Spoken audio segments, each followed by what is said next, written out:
Satirical और black comedy वाला रास्ता चुना कि थोड़े उस तरीके से ट्रीट करते हैं कि इंगेजिंग भी लगे और लोगों को हंसी भी मिले, क्योंकि मुद्दा गंभीर हो तो अगर जितना उसको लाइटर वे में कही जाए तो उसकी रीच बड़ी हो जाती है, या कनेक्ट कर लेते हैं लोग।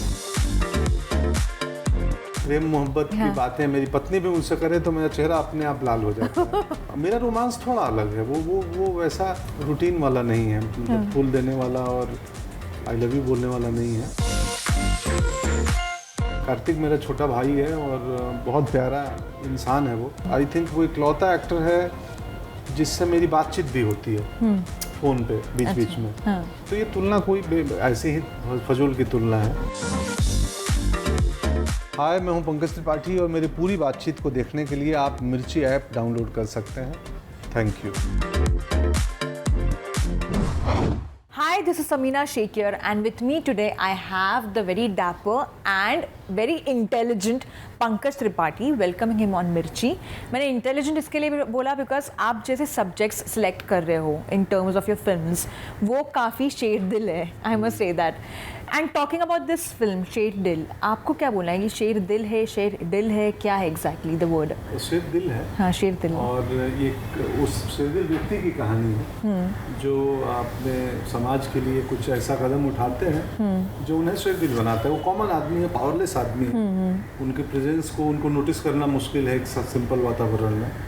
और वो आदमी कुछ ऐसा करता है जिसकी वजह से वो शेर दिल का तमगा टाइटल पाता है।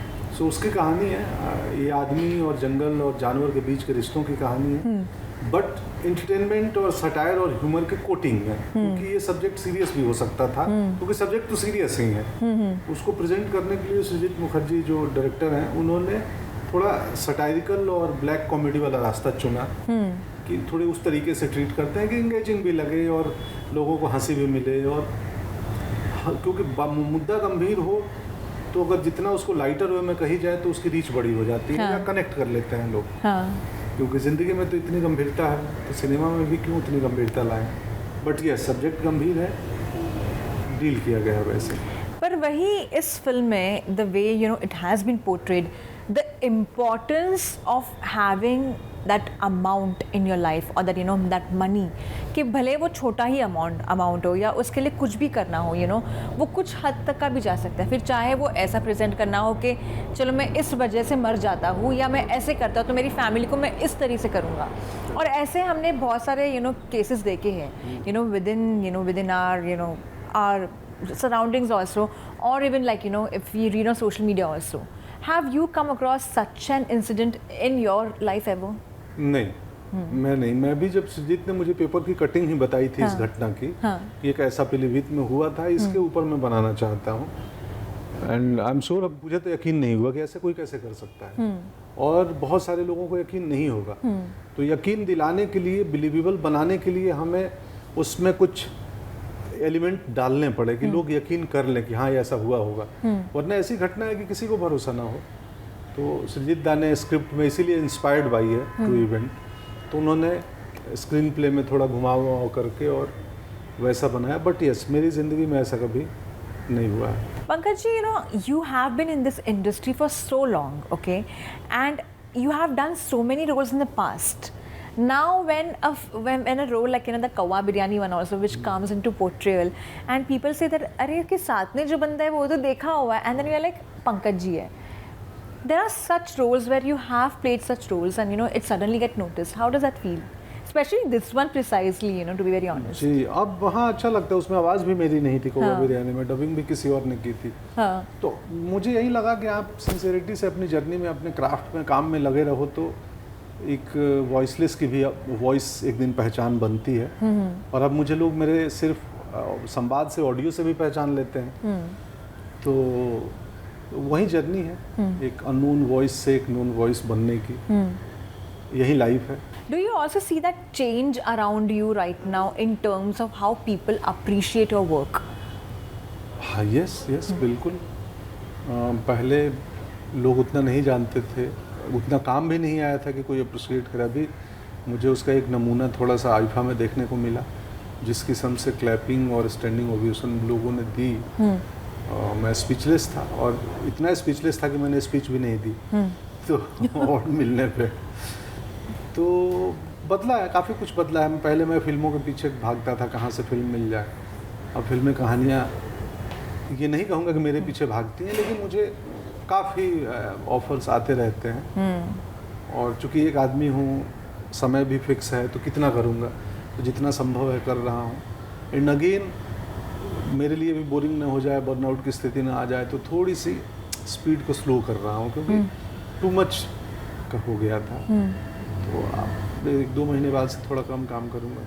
आपके हिसाब से ऐसा कौन सा रोल रहा है जिसके वजह से कंप्लीट चेंज आया है आपके करियर में? मेरे ख्याल से न्यूटन और मिर्ज़ापुर कह सकते हैं। न्यूटन में नेशनल अवार्ड मिला, मिर्ज़ापुर में पहली बार होर्डिंग्स लग गए। ये होर्डिंग्स दिखाने की बात नहीं कर रहा हूँ, वो कालीन भैया मेरे से बड़े हो गए, काफ़ी बड़े हो चुके हैं। मैं एक छोटा सामान्य व्यक्ति और एक्टर हूँ, बट कालीन भैया मुझसे बहुत बड़े हो चुके। एंड न्यूटन नेशनल अवार्ड मिला और मीडिया ने थोड़ा लिखना पढ़ना शुरू किया। आप के से मिल नहीं पाए, पर आप उनसे मिलना चाहते थे, and you know suddenly something happened, and you know the way things have been happening, you know in the industry for that matter, be it film industry या म्यूजिक इंडस्ट्री में, you know it's shocking a lot of people. Suddenly we just hear this news of someone passing away और something और the other. What do you have to say? Because as you recollect any of the fondest song of his which stays in you always. बहुत सारे एक कोई ऐसा specific song जो आपको के इस दिल ने, गुलजार साहब की पहली फिल्म, वो उस पहला गाना उनका छोड़ाए हम ये गलियां, तो बहुत सारे गाने। और वो ऐसी घटनाओं से लगता है कि जीवन कितना अनप्रेडिक्टेबल है, कल क्या हो जाए किसी को नहीं मालूम। इसलिए जितना प्रेम करुणा रख सकते हो रख लो।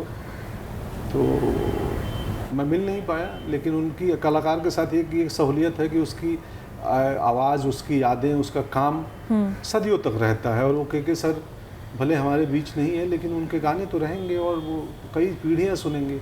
पंकज जी, आप बहुत रोमांटिक हो। मैं ऐसे क्यों बोल रही हूँ, बिकॉज आपने रिसेंटली आपके यानी you got you know of course आपकी लव मैरिज हुई है, एंड आपने बोला कि आपकी वाइफ आपका हाथ पकड़ के लेकर जाती है तो आपकी सांसें रुक जाती है, एंड यू नो वो बहुत ही फिल्मी और रोमांटिक वे में था। ऐसा एक इंसिडेंट क्या हुआ है, हमें जानना है। यानी अभी भी आप, यानी ये जो रोमांस जो आपका है अभी भी इतना एवरग्रीन है, like after how many years? मैं शर्मा जाता हूँ, मुझे कोई प्रेम मोहब्बत की बातें मेरी पत्नी भी मुझसे करे तो मेरा चेहरा अपने आप लाल हो जाता है। तो वो पता नहीं, वो शायद वो इसलिए इंटैक्ट है कि जिस किस्म के माहौल में मेरी परवरिश हुई है। तो या जैसी मेरी बुनावट है बतौर इंसान, मेरा रोमांस थोड़ा अलग है। वो वैसा रूटीन वाला नहीं है, मतलब फूल देने वाला और आई लव यू बोलने वाला नहीं है। पता नहीं कैसा है, मुझे भी नहीं मालूम, मैं उसको डिस्क्राइब नहीं कर सकता। बट है यस, अभिनेता, कलाकार या हर इंसान के अंदर सारे इमोशंस होते हैं। उसमें रोमांस भी एक बहुत ही प्रोमिनेंट इमोशन है हमारे बतौर ह्यूमन, तो उसके बिना तो संभव ही नहीं है जीवन। तो है, मुझ में भी है। मुझे मछलियाँ दिख रही हैं बार बार, मुझे मैं रोमांस से उनकी कल्पना कर रहा हूँ। But at the same time आपने जब आपकी जर्नी शुरू की थी तब आपका पैकेज काफ़ी कम था, और मुझे पूछना नहीं कि अभी आपका क्या प्राइस है, बट कहीं ना कहीं कंपैरिजंस हो रहे हैं विद कार्तिक आर्यन। ऐसा बोला जा रहा है कि that you know he earned in Bhool Bhulaiyaa, and उसके कंपैरिजन में आपका काफ़ी ज़्यादा पैकेज ऑन OTT। ये बात पे आप क्या बोलना चाहोगे? देखो, ये मेरे लिए कभी भी ये पैकेज वैकेज उतने इम्पोर्टेंट फैक्टर नहीं रहे हैं। प्रेम और पैसा जितना भी मिले कम लगता है इंसान को, पर वो पैकेज वैकेज वो काम का आपका बाई प्रोडक्ट है। तो उसमें, और मुझे लगता है कि उसकी बातें भी ना फिल्मों की कमाई की ना एक्टर के पेमेंट की, मुझे नहीं लगता उतनी बातें होनी चाहिए। इसका आम व्यक्ति से कोई लेना देना नहीं है। ये मौका मिलता है, हम फिल्मों की प्रचार करते हैं, बातें करते हैं, बट उसका मेरे कमाई और किसी के भी कमाई से, कार्तिक मेरा छोटा भाई है और बहुत प्यारा इंसान है वो। हमने साथ में एक फिल्म की थी, और हाँ, वो आई थिंक वो इकलौता एक्टर है जिससे मेरी बातचीत भी होती है फोन पे बीच बीच में।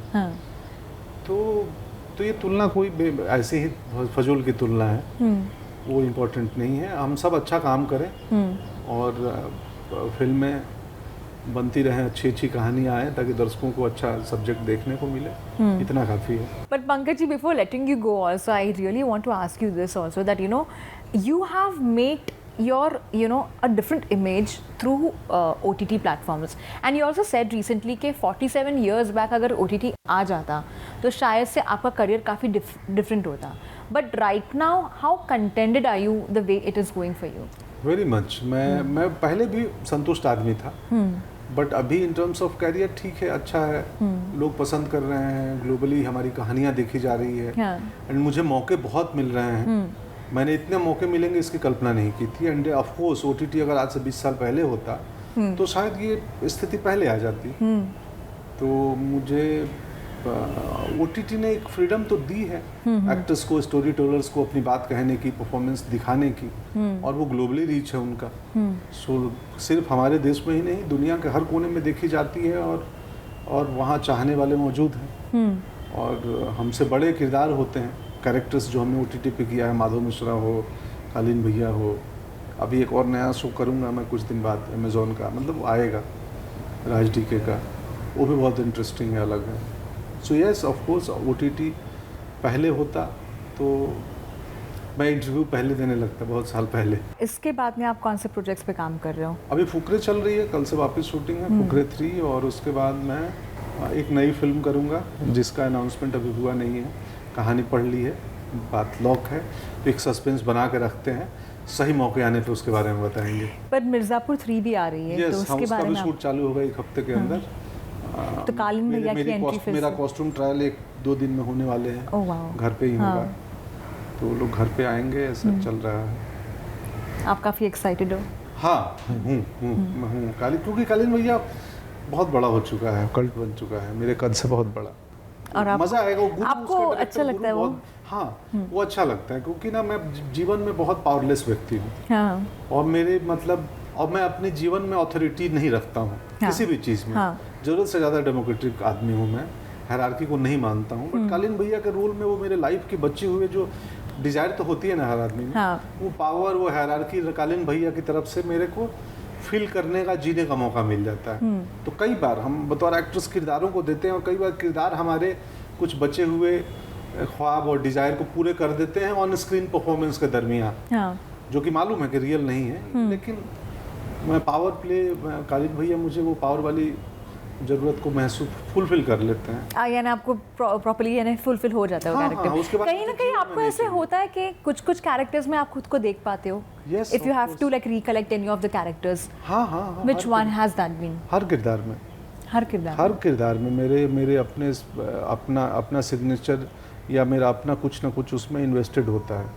कालीन भैया की पोलाइटनेस वो शायद स्क्रिप्ट में नहीं थी, वो एरोगेंट और वो गैंगस्टर टाइप ही थे, लेकिन कालीन भैया में जो अचानक सॉफ्टनेस है, वो मेरी ही है, उन्होंने रहने दिया, कर लो। और एक ऐसी फिल्म जो कहीं ना कहीं आपको ऐसा लगता है कि काश उस फिल्म का मैं हिस्सा होता? नहीं, ऐसा कोई भी नहीं, ऐसा कभी ऐसा काश शेरदिल का हिस्सा होता, जो हो चुका। तो आप हो एक्चुअली। हाँ, और 24 जून को आ रही है।